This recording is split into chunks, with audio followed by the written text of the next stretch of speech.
توکلت علی الحی الذی لا یموت افوض امری الی اللہ ان اللہ بصیر بالعباد وما توفیقی الا باللہ۔ مولا امیر المؤمنین حضرت علی علیہ السلام فرماتے ہیں اتقِ تفز، پرہیزگار بنیے تاکہ کامیاب ہو سکو، پرہیزگار بنیے تاکہ کامیاب ہو سکو۔ آج میرے عزیزو با لطف خدا ہم جس کتاب کا آغاز کر رہے ہیں وہ منطق مظفر ہے۔ منطق مظفر کو توفیق الہی سے شروع کر رہے ہیں۔ جو علوم مدارس دینیہ میں پڑھائے جاتے ہیں، مثلاً علم صرف اور نحو، اصول فقہ، معنی، بیان، ان علوم میں سے ایک علم منطق ہے۔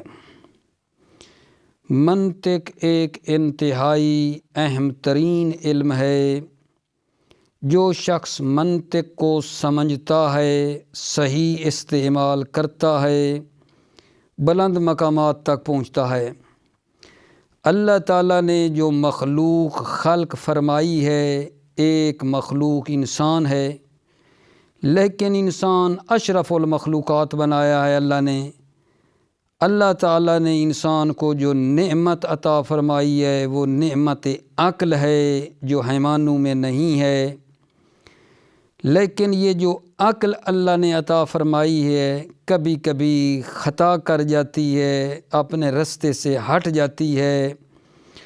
اسی عقل کو خطا سے بچانے کے لیے تاکہ صحیح سوچے، یہ علم منطق ہم جو پڑھ رہے ہیں یہ اسی کے لیے۔ جو اللہ نے عقل اللہ نے دی ہے، سوچ و بچار اللہ نے دی ہے، لیکن یہ سوچ و بچار کبھی غلط ہو جاتی ہے، تو اس سوچ کو صحیح رکھنے کے لیے علم منطق کا علم پڑھ رہے ہیں تاکہ ہماری سوچ سیدھے رستے پہ رہے، غلط رستے کی طرف نہ جائے۔ بہت سی کتابیں علم منطق میں لکھی گئیں، یہ کوئی نیا علم نہیں ہے۔ تھوڑا سا میں علم منطق کے مؤلفین اور بعض کتابوں کی طرف ایک مختصر اشارہ کرنا چاہتا ہوں۔ مثلاً آپ دیکھیں ارسطو، ایک بہت بڑا نام ہے منطق میں ان کا، ان کو معلم اول کہا گیا ہے۔ ارسطو کو معلم اول کا لقب ملا۔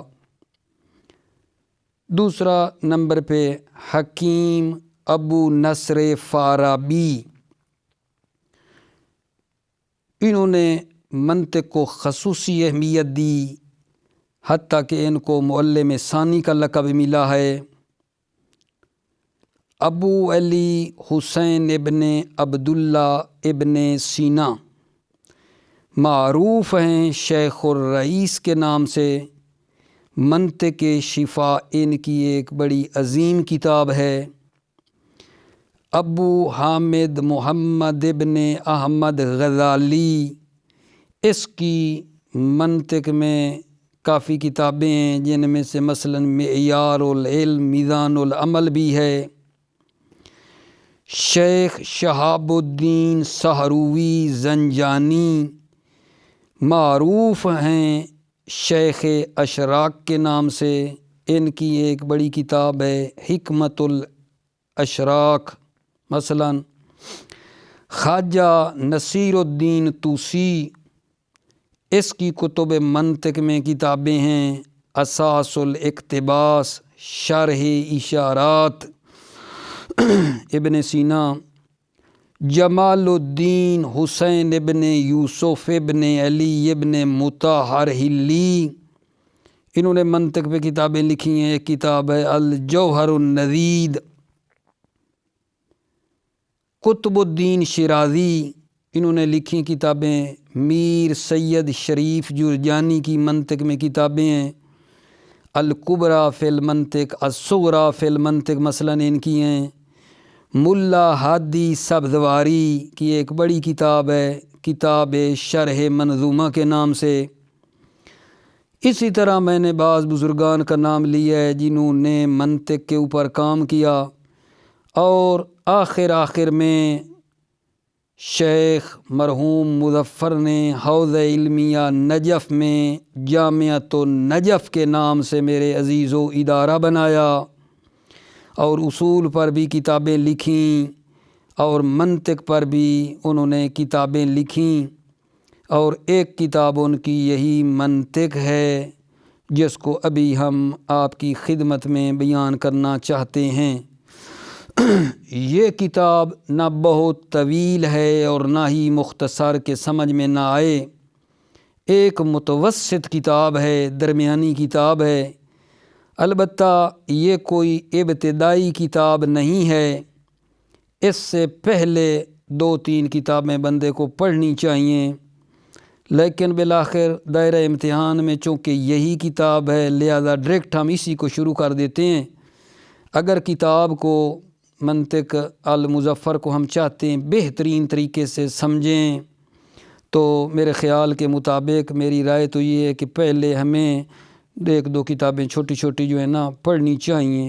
جیسے مثلاً آپ دیکھ لیں، آپ نحو پڑھتے ہیں تو نحو میر ہے وہ پڑھتے ہیں، عوامل پڑھتے ہیں، ہدایہ پڑھتے ہیں، اور اگر ایک بندہ آئے شروع سے ہدایہ شروع کر دے، ابتدائی اس کے ذہن میں کچھ بھی نہ ہو، نہ مثلاً وہی جو عوامل ہے نہ وہ پڑھی ہو، نہ امیر پڑھی ہو شروع سے، تو دیکھیں پھر مشکل تو ہوگی نا، آخر مشکل ہوگی، وہ مطلب صحیح جو ہے جان میں اترنے ہیں وہ نہیں اتر پائے گا مطلب جو ہے۔ بہرحال رائے یہی ہے کہ پہلے بھی چھوٹی چھوٹی کوئی 1-2 کتابیں ہمیں پڑھنی چاہیے۔ اس کے ساتھ میرے عزیزو جب کتاب میں وارد ہوتے ہیں تو المدخل کے نام سے شروع کیے۔ المدخل، مدخل کہتے ہیں مقدمۃ الکتاب کو، کتاب کا مقدمہ۔ زمانہ قدیم میں علماء اور دانشمندوں کا یہ طریقہ تھا میرے عزیزو کہ جب کوئی شخص کتاب لکھتا تھا تو 8 چیزیں پہلے ذکر کرتا تھا۔ اس کتاب کو شروع میں جو ہے 8 چیزوں کا ذکر کرتا تھا۔ اسے رؤوس ثمانیہ کہتے تھے، رؤوس ثمانیہ، رؤوس سر، ثمانیہ 8، یعنی 8 جو بڑے بڑے مطلب ہوتے تھے نا ان کو ذکر کرتے تھے۔ اچھا، یہ جو 8 چیزیں پہلے ذکر کرتے تھے اس میں کیا ہوتا تھا؟ ایک تصویر اجمالی، ٹھیک ہے، ان مطالب کے بارے میں جو بعد میں کتاب میں آنے ہوتے ہیں، جو بعد میں کتاب میں آئیں گے، ایک تصویر اجمالی کا ان 8 چیزوں میں جو ہے ایک اجمالی تصویر بعد والے مطالب کی اس کے اندر بیان کرتے تھے۔ طالب علم کے لیے بیان کرتے، کلیات اور امور کلیہ، کلی مطلب شروع میں بیان کرتے تاکہ طالب علم جو ہے بصیرت کامل کے ساتھ اس علم میں داخل ہو۔ مثلاً اس علم کی تعریف کیا ہے، موضوع کیا ہے، فائدہ کیا ہے، اور جب وہ اس علم کے فائدے سے آشنا ہوگا، اس کی اہمیت کو سمجھے گا، تو پھر اس کی اہمیت کے مطابق پھر اس کتاب کو ٹائم بھی دے گا، وقت بھی اپنا اس کے اوپر پھر صرف کرے گا، ہے یا نہیں؟ جب بندہ کسی کی اہمیت کو سمجھتا ہے اس علم کی تو پھر اس کے مطابق پھر وہ اپنا وقت بھی دیتا ہے۔ تو وہ بنیادی چیزیں 8 ذکر کرتے تھے، لیکن حضرات متأخرین جو علماء متأخرین ہیں وہ معمولاً میرے عزیزو 3 چیزوں کو جن کی اہمیت سب سے زیادہ ہے وہ بیان کرتے ہیں۔ وہ 3 چیزیں یہ ہیں: تعریف علم، اس علم کی تعریف کیا ہے، جس کتاب کو شروع کیا اس کی تعریف بیان کرتے ہیں۔ نمبر 2، موضوع علم کیا ہے، اس علم کا موضوع بیان کرتے ہیں، اور تیسرے نمبر پر اس کا فائدہ کیا ہے۔ یہ معمولاً علماء متأخرین ان 3 چیزوں کا نا اپنی کتابوں میں ذکر کرتے ہیں علماء متأخرین۔ اسی روش کو جناب آغائی مرحوم مظفر نے بھی اسی روش کو اختیار کیا ہے، اور یہی 3 چیزیں جو ہیں وہ اس کتاب کے مقدمے میں یہی 3 چیزیں جو ہیں نا یہ بیان کر رہے ہیں۔ پہلے نمبر پر فرما رہے ہیں کہ الحاجۃ الی المنطق، سوال کر لیتے ہیں یہاں منطق کا کیا فائدہ ہے؟ الحاجۃ الی المنطق، منطق کی کیا حاجت ہے اور منطق کا کیا فائدہ ہے، اور یہ انسان کی کون سی مشکل کو حل کرتا ہے؟ کیا منطق ہمیں مثلاً سرمایہ دار کرتی ہے اگر پڑھ لیں گے تو؟ کیا یہ ہمیں سیاست مدار کرتی ہے؟ یا کس درد کا ہمارا یہ علاج کرتی ہے؟ اور ہمیں منطق سے کیا توقع رکھنی چاہیے؟ سوال یہ ہے۔ تو جواب عرض خدمت ہے کہ کلمہ منطق مشتق ہے نطق سے، مصدر میمی ہے یا اسم مکان ہے، باب نطق ینطق سے ہے۔ نطق 2 قسم کا ہوتا ہے میرے عزیزو، ایک ہوتا ہے نطق ظاہری یا بول چال کہوں بولنا، اور دوسرا ہے نطق باطنی یا تفکر۔ انسان جو ہے ہر 2 معنی کے لحاظ سے حیوان ناطق ہے۔ انسان کیا ہے؟ حیوان ناطق ہے۔ دونوں معنی اس میں ہیں، نطق ظاہری بھی ہے اور نطق باطنی یعنی تفکر بھی اس کے اندر پایا جاتا ہے۔ اللہ تعالیٰ نے میرے عزیز بھائیوں، میرے بچے، اللہ تعالیٰ نے انسان کو فطری طور پر بولنے والا خلق کیا ہے۔ بولنا انسان کی فطرت میں رکھا ہے۔ ایسا نہیں ہے کہ انسان کسی مدرسے میں سکول میں جا کر بولنا سیکھتا ہے، نہیں، بولنا اللہ نے انسان کی فطرت میں رکھا ہے، اور زبان کو ایسا آلہ بنایا ہے جس کے ذریعے وہ گفتگو کرتا ہے۔ لیکن اس کے ساتھ ساتھ وہ ایک ایسے علم کا محتاج ہے جو عزیزو اس کی گفتگو کو لغزش سے بچائے۔ بولنا اللہ نے دیا ہے، لیکن پھر بھی وہ ایسے علم کا محتاج ہے جو اس کو لغزش سے، غلطیوں سے بچائے، اور اس کے کلام کو الفاظ کی حیت اور مواد کے لحاظ سے اس زبان کے مطابق بتائے جس زبان کو وہ سیکھ رہا ہے۔ ایسی علم کی اس کو ضرورت ہے جو اس کو غلطیوں سے بھی بچائے اور اس کے کلام کو جو الفاظ کی حیت اور مواد دونوں کے لحاظ سے اس زبان کے مطابق بتائے جس سے وہ سیکھ رہا ہے۔ ٹھیک ہے، الفاظ کی حیت سے مراد مثلاً جو ہے نا، ماضی میں یہ کلمہ میں نے بولنا ہے، مضارع کا استعمال ہے، امر کا استعمال ہے، مادہ کون سا استعمال کرنا ہے؟ مثلاً وہ کہتا ہے اس نے مارا، زمانہ ماضی میں ہے، تو مثلاً کیا ہے؟ مادہ زواد رے بے مادہ استعمال کرے، بتانا مارنے کے بارے میں چاہ رہا ہے، کہیں نثر نون سواد رے نثر جس کا مطلب مدد ہے وہ اس کے اندر فیٹنا کر ڈالے۔ حیات ماضی کی کلام گفتگو ماضی کی ہو رہی ہے تو صیغہ ماضی کا بتائے، حیات استعمال ماضی والی کرے۔ مضارع کی بات کرنی ہے تو مضارع والی اس کے حیات استعمال کرے، تو لہذا حیات اور مواد کے لحاظ سے اس کو بتائے۔ پس میرے عزیزو، انسان محتاج ہے ایک کیا گا جان، ایک مربی کا جو اس کو اس کی زبان کی مشق کرائے۔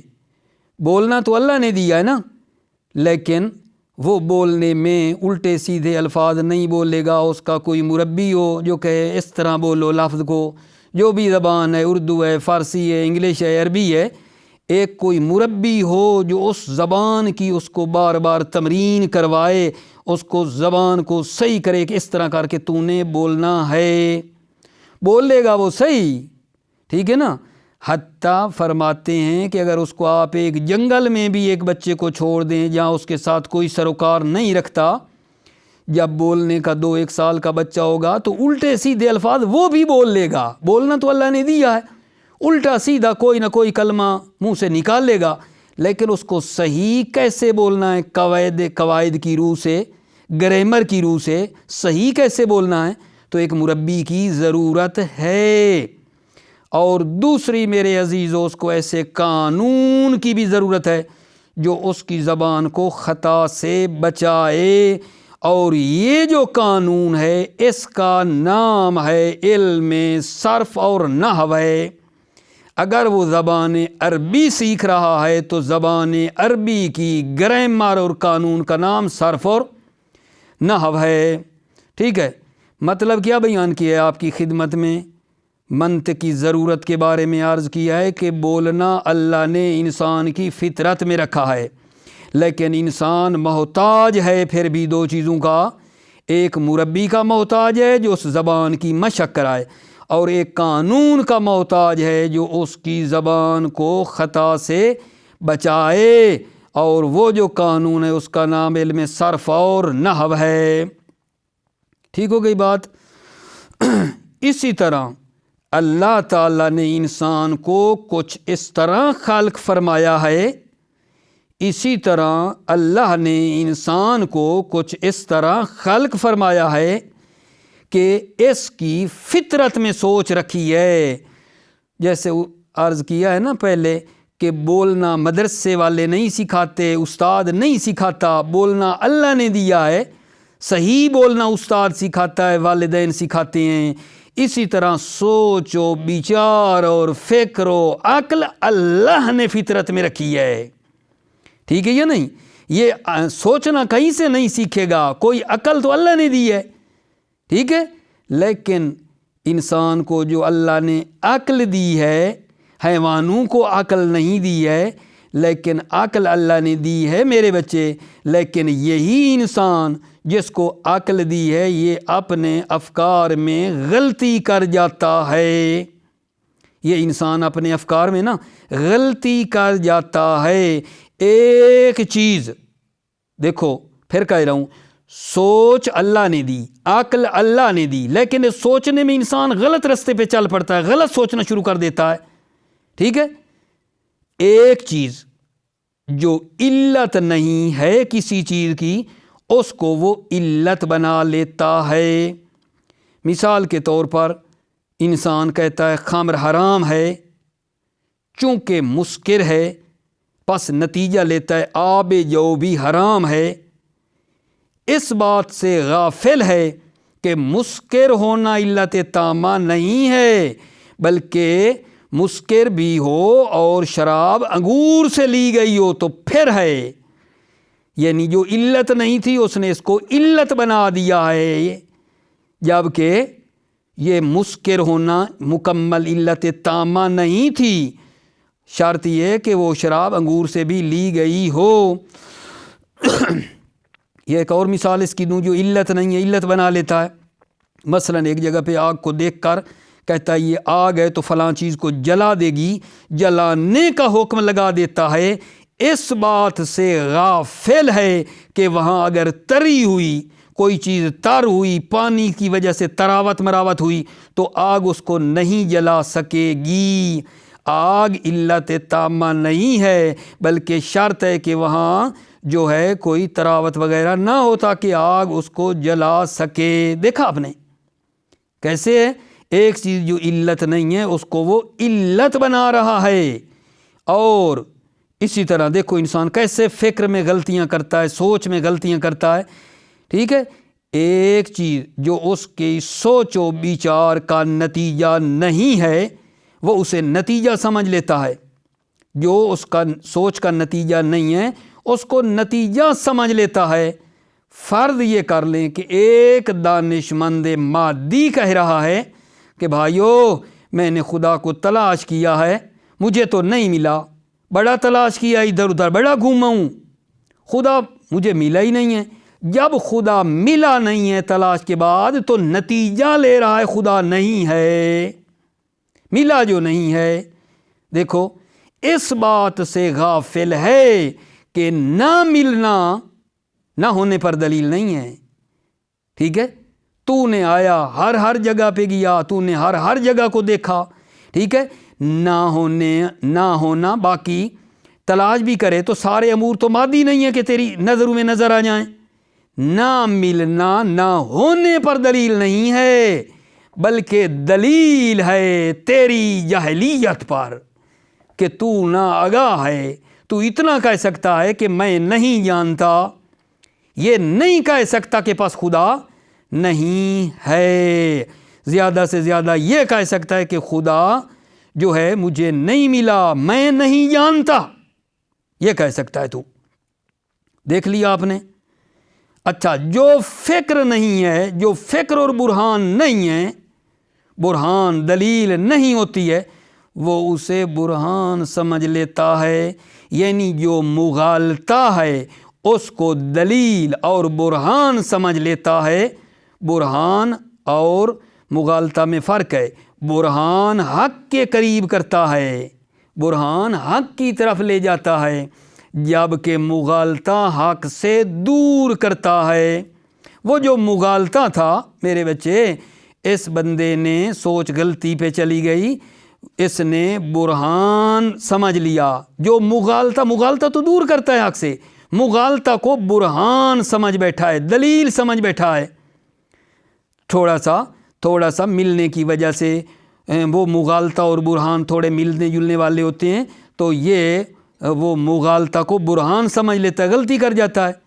مثلا توجہ فرمانا، فارسی میں کہتے ہیں در باز است، در باز ہے، در کہتے ہیں دروازے کو، در کہتے ہیں دروازے کو، باز کا مطلب ہوتا ہے کھلا ہے، در باز ہے صغرا مقدمہ ایک، اور ہر باز پرندہ ہے، باز پرندے کو کہتے ہیں، شکاری پرندے کو، ٹھیک ہے؟ نتیجہ لے رہا ہے، پس وہ جو در یعنی دروازہ ہے وہ پرندہ ہے، دروازہ پرندہ ہے، مجھے بتاؤ۔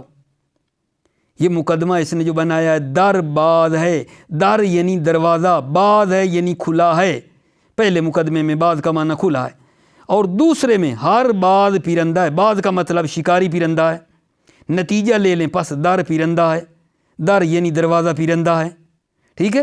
دیکھ رہے ہیں نا آپ کیسے غلطی ہو گئی ہے، کیسے بندے سے غلطی ہوتی ہے۔ یہ مغالطہ دیا ہے اس نے، جو کہ وہ اس کو دلیل اور برہان سمجھ بیٹھا ہے۔ بعض اوقات میرے عزیزو فاسد مقدمات سے نتیجہ بھی فاسد لے لیتا ہے، اور بعض اوقات فاسد مقدمات سے نتیجہ صحیح لے لیتا ہے، صحیح عقیدہ اپنا لیتا ہے، لیکن مقدمے فاسد تھے۔ مثال اس کی بھی دے دوں، فاسد مقدمات، مثلا ایک عالم، ایک دانشمند کہہ رہا ہے العالم متغیرون، مقدمہ نمبر 1، وکل متغیر حادث، مقدمہ نمبر 2، نتیجہ فالعالم حادث، عالم حادث ہے، عالم قدیم نہیں، عالم جدید ہے، حادث ہے، ٹھیک؟ اچھا، اب آپ نے اس کے استدلال سن لیا۔ ایک دوسرا دانشمند آیا ہے، وہ کہتا ہے العالم مستغن عن المؤثر، مقدمہ نمبر 1، عالم بے نیاز ہے مؤثر سے، مقدمہ نمبر 2، وکل مستغن عن المؤثر قدیم، پس عالم و قدیم، ایک اس دنیا اور جہان کو کہتا ہے یہ قدیم ہے، وہ پہلے والا کہہ رہا ہے یہ پہلے میں نہیں تھا، یہ حادث ہوا ہے۔ یہ کیسا نتیجہ لیا اس نے؟ فاسد مقدمات بنانے سے ریزلٹ فاسد نکالا ہے، ٹھیک ہے؟ اچھا، ایک مقدمے تو فاسد بناتا ہے لیکن ریزلٹ عقیدہ صحیح ہے۔ اس کی مثال عرض کرتا چلوں، پیغمبر اکرم کے بیٹے حضرت ابراہیم جب فوت ہوئے تو میرے عزیزو سورج گرہن لگ گیا تھا، کہتے ہیں سورج گرہن لگا تو لوگوں نے کہا دیکھو پیغمبر حق ہے، کیونکہ بیٹے کی وفات پر سورج گرہن لگ گیا ہے۔ ٹھیک ہے، توجہ فرما رہے ہیں، پیغمبر حق ہے، اس میں کوئی شک نہیں ہے، لیکن جس راہ سے یہ آ رہے ہیں یہ راہ غلط ہے۔ سورج گرہن لگا ہے پیغمبر کے بیٹے پہ، حضرت ابراہیم پہ، تو اس کو یہ بنا رہے ہیں کہ پیغمبر حق ہے، مقدمہ ٹھیک نہیں ہے۔ اللہ کے نبی فرماتے ہیں یہ کائنات کا اپنا نظام ہے، یہ میرے بیٹے کی وجہ سے سورج گرہن نہیں لگا ہے، اس سورج کا ایک اپنا نظام ہے، سسٹم ہے۔ ٹھیک ہے، رد کر دیا ان کے اس خیال کو کہ یہ تمہارا مقدمہ فاسد ہے، اگرچہ نبی برحق ہیں اور رہیں گے اور ہیں تھے۔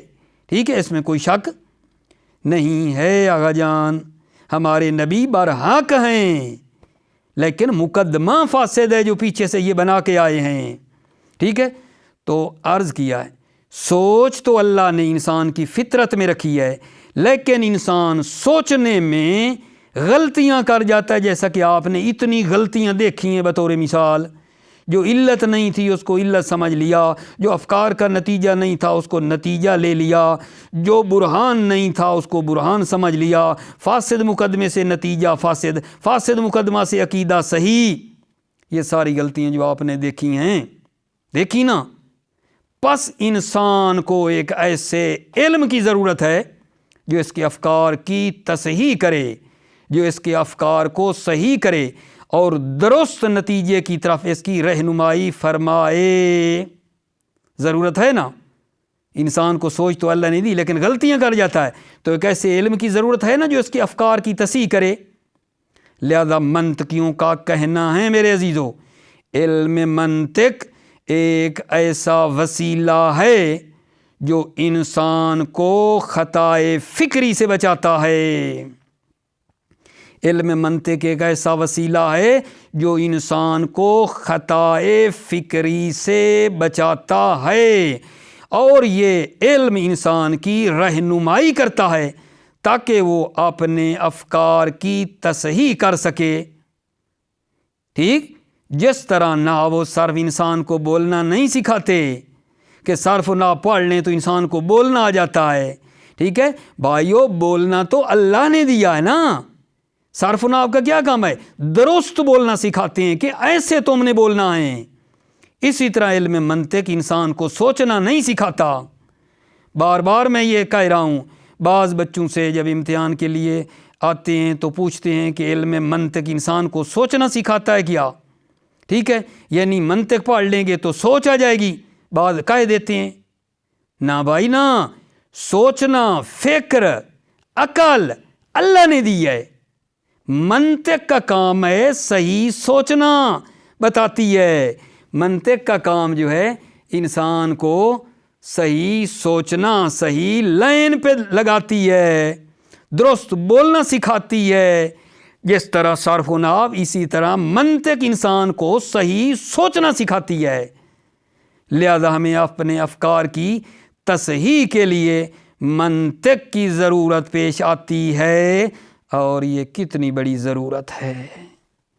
اپنے افکار جس کے صحیح ہو جائیں، اس سے بڑھ کر کیا ضرورت ہے آقا جان؟ سبحان اللہ، جس کی فکر صحیح ہو جائے اور صحیح لائن پہ چلے اور سیدھے رستے پہ چل کے فکر کر رہی ہو، اس سے بڑھ کر کیا چاہیے؟ اور یہ کتنی بڑی ضرورت ہے، کتنی بڑی ضرورت ہے۔ اچھا، یہاں ایک مستشکل پیدا ہوا ہے میرے عزیزو، اشکال کرنے والا، اس نے اشکال آ کے کر دیا ہے۔ آپ اشکال کو ذرا توجہ سے سننا، جب اشکال سمجھ میں آ جائے گا تو جواب اشکال بھی پھر اچھا سمجھ میں آئے گا۔ لیکن اگر اشکال کے سمجھے بغیر اگر جواب اشکال کوئی کہ سمجھ میں آیا ہے تو سمجھ لیں وہ غلط کہہ رہا ہے۔ جب پہلا نمبر ہے اشکال کو سمجھنا، اشکال کو سمجھنے کے بعد جواب اشکال کی باری آتی ہے۔ مستشکل اشکال کرنے والا کہتا ہے، ٹھیک ہے، کہ آپ لوگ یہ کہہ رہے ہیں لوگ منطق پڑھتے ہیں تاکہ ان کی فکر جو ہے خطا سے بچ جائے، لوگ منطق پڑھتے ہیں تاکہ غلطیاں نہ کریں، ان کی فکر صحیح رستے کے اوپر چلے. ٹھیک ہے، تو پس لوگ منطق پڑھتے ہیں لیکن اپنی فکر میں غلطیاں کرتے ہیں. مستشکل یہ کہہ رہا ہے کہ آپ تو کہہ رہے ہیں نا منطق پڑھیں تاکہ غلطیاں نہ کریں.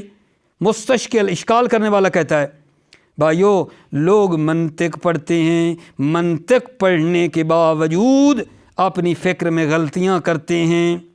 مثلا منطق پڑھی ہے، امتحان بھی دیا ہے، نمبر 20 بھی لے لیے ہیں، لیکن ممکن ہے چند دورہ تدریس بار بار چند مرتبہ تدریس بھی وہ کر چکا ہو. حتیٰ ابن سینا جو منطق کا باپ ہے، خواجہ توسی جو بڑے منطق کے ماہر ہیں، ممکن ہے یہ بھی غلطی کریں اور بعد والا عالم آ کر کہے کہ یہاں تم سے غلطی ہو گئی ہے. کہاں تک ہم بات کریں؟ پس منطق کا کوئی فائدہ نہیں ہے. آپ کہتے ہیں منطق انسان کی فکر کو صحیح کرتی ہے، ہم کہتے ہیں لوگ منطق پڑھتے ہیں، منطق پڑھنے کے باوجود غلطیاں کرتے ہیں، نمبر 20 لیتے ہیں، کئی بار منطق پڑھا چکے ہیں. ابن سینا جو منطق کا باپ ہے وہ بھی غلطی کر سکتا ہے، خواجہ طوسی سے بھی غلطی ہو جاتی ہے، تو پھر منطق پڑھنے کا تو فائدہ نہ ہوا نا. پس منطق پڑھنے کا کوئی فائدہ نہیں ہے. یہ ہے اشکال. جواب اشکال اگر جان ہم عرض کریں گے. آگئے جناب مرحوم مظفر اللہ ان کی قبروں پہ کروڑوں کروڑوں رحمت نازل فرمائے، آگا فرماتے ہیں آگا ہم 2 جواب آپ کو دینا چاہتے ہیں، 2 جواب دینا چاہتے ہیں اس اشکال کے. ایک جواب نقضی ہے اور ایک جواب حلی ہے. جواب نقضی کی خصوصیت یہ ہے میرے عزیزوں کہ یہ اشکال کو ختم نہیں کرتا بلکہ ایک اشکال کی بجائے دوسرا اشکال ہو جاتا ہے، ڈبل اشکال ہو جاتا ہے، گویا کہ اشکال کو 2 برابر کر دیتا ہے. ٹھیک ہے، ختم یہ نہیں کرتا. اور جواب حلی کا کام ہے کہ اس اشکال کو جڑ سے اکھیڑ کر باہر پھینک دیتا ہے. یہ جواب حلی کا کام ہوتا ہے. اچھا آگا فرماتے ہیں 2 جواب ہم دیں گے ہم آپ کو اس اشکال کے. ایک جواب نقضی ہے اور ایک جواب حلی ہے. توجہ، جواب نقضی یہ ہے بہت سے لوگ، بہت سے افراد صرف و نحو پڑھتے ہیں، تدریس بھی کرتے ہیں، لیکن گفتگو میں غلطی کرتے ہیں. پس کہو نا یہاں ادبیات عرب کا کوئی فائدہ نہیں ہے بلکہ پڑھنا وقت کو تلف کرنے کے برابر ہے. کہو یہاں لوگ صرف و نحو پڑھتے ہیں، تدریس کرتے ہیں، گفتگو میں غلطیاں کرتے ہیں، پس کہو ادبیات کا کوئی فائدہ نہیں ہے، کوئی فائدہ نہیں ہے. یہ ہم اتنے سال لگا کر اپنے وقت کو ضائع کرتے ہیں. حالانکہ یہ اشکال کرنے والا بھی شاید اس بات کو قبول نہیں کرے گا. ہم عرض کریں گے آغا جو جواب تم اس اشکال کا دو گے نا وہی جواب ہم دیں گے تم کو. تم جواب دو اس اشکال کا ہمیں صرف نہ پڑھنے سے کیوں غلطیاں کرتے ہیں. جو جواب تم دو گے وہی جواب ہم دیں گے آپ کو. یہ ایک جواب نقضی ہے. دوسرا جواب جواب حلی ہے، بڑا مزیدار ہے، لطفاً توجہ کرو گے تو مزہ آئے گا یقین جانیے. جواب حلی کیا ہے کہ فرماتے ہیں آغا جان یہ لوگ جو منطق پڑھتے ہیں اور منطق پڑھنے کے باوجود غلطیاں کرتے ہیں یہ قصور منطق کا نہیں ہے، یہ قصور یہ منطق کا نہیں ہے بلکہ یہ اس لیے ہے، توجہ کرنا جواب حلی بتا رہا ہوں، بلکہ اس لیے ہے کہ طالب علم کے لیے اس علم کا ملکہ نہیں ہوا ہے. یہ پہلا جواب ہے جواب حلی کا کہ ملکہ نہیں ہوا. ملکہ ایک حالت نفسانی ہے جو بندے کے وجود کا جز بن جاتی ہے. جیسے میں مثال دیتا ہوں آپ کو. اچھا آپ نماز بھی پڑھاتے ہیں طالب علم، ٹھیک ہے، پڑھتے بھی ہیں اپنی سورہ الحمد دیکھیں. ہم نماز مثلا معذرت کے ساتھ پڑھ رہے ہوتے ہیں اور ہماری توجہ کہاں کی کہاں چلی جاتی ہے، ٹھیک ہے، نماز اچھا ایٹومیٹک نا سورہ الحمد چلتی آتی ہے، وہ ختم ہو جاتی ہے ایٹومیٹک. اتنی ہمارے وجود کا یہ جز بن چکی ہے، خیال کہیں اور تو بھی چلتی رہتی ہے. یہ تو آپ نے دیکھا ہی ہوگا نا، ٹھیک ہے. ملکہ کا مطلب یہ وجود کا جز بن گیا ہے وہ چیز. تو پس طالب علم کے لیے اس علم کا جو اس نے پڑھا ہے، مثلا منطق ہے تو منطق کا اس کو ملکہ نہیں ہوا ہے، صرف نہ پڑھیے تو اس کو ملکہ نہیں ہوا ہے، نمبر 1۔ نمبر 2، ضرورت کے وقت علم کے قواعد کا لحاظ نہیں رکھتا، قواعد صرف رٹے ہوئے ہیں، نمبر 20 لے لیے ہیں، اس قواعد کو جہاں لاگو کرنا ہے اور جہاں استعمال کرنا ہے کرتا ہی نہیں ہے، بھی توجہ ہی ہے، قواعد کی خود رعایت ہی نہیں کرتا، خالی یاد کرنا کیا کرے گا، قواعد کی رعایت نہیں کرتا۔ نمبر 3، یہ قواعد کی تطبیق میں خطا کر جاتا ہے، قواعد کو جہاں آ کر استعمال کرنا ہے اس کو صحیح قواعد کو اس جگہ پہ فٹ نہیں کرتا، تطبیق نہیں کرتا، جس کے نتیجے میں وہ جادہ ثواب سے بھٹک جاتا ہے۔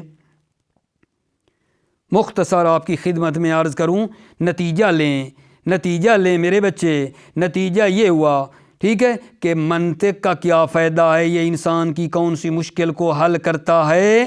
جواب عرض کیا ہے، ٹھیک ہے، کہ یہ جو منطق ہے اس کو اگر ہم بہت ہی 1 سطر میں آپ کو جواب دینا چاہیں منطق کا کیا فائدہ ہے تو یہ جواب دیں گے کہ منطق ہماری افکار کو صحیح کرتی ہے۔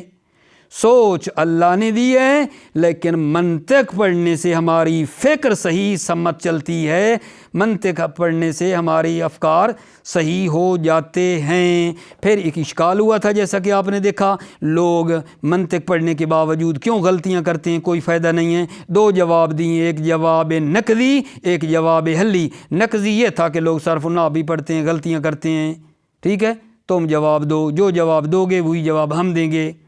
دوسرا جواب حلی تھا، وہ جواب حلی کے اندر 3 پوائنٹ آ گئے ہیں، وہ یہ ہے کہ یہ منطق پڑھنے کے باوجود کیوں غلطیاں کرتے ہیں، کیونکہ اس علم کا ملکہ نہیں ہوا ہے۔ نمبر 2، علم کے قواعد کی رعایت نہیں کرتے، قواعد کو جہاں استعمال کرنا نہیں کرتے۔ نمبر 3، قواعد کی تطبیق میں خطا کر جاتے ہیں۔ ٹھیک ہے، تو میرے خیال میں وقت آپ کا میں نے کافی لے لیا میرے عزیزو، میں نے ترجمہ نہیں کر پایا کیونکہ آج اس علم کو جب شروع کیا ہے تو ابتدائی تعارف تھا، ظاہر ہے مجھے کچھ ابتدائی نقطے بیان کرنے تھے اس منطق میں داخل ہونے کے لیے کہ کیا کیا ہے، مثلا تھوڑا سا اس کا تاریخچے کی طرف اشارہ کیا کہ منطق میں کون کون سی کتابیں لکھی گئیں، ٹھیک ہے، اور اس کے بعد منطق کا فائدہ کیا ہے اس کو تفصیلاً آپ کی خدمت میں بیان کر دیا ہے، ٹھیک ہے۔ تو یہ بطور تعارفی جلسہ رکھ لیتے ہیں اور اگلے درس میں انشاءاللہ ہم باقاعدہ جو ہے نا منطق کو کتاب سے جو ہے نا آپ کی خدمت میں پیش کریں گے۔ موفق مؤید رہیں، سلامتی ہو میرے عزیزوں کی۔ السلام علیکم ورحمۃ اللہ وبرکاتہ۔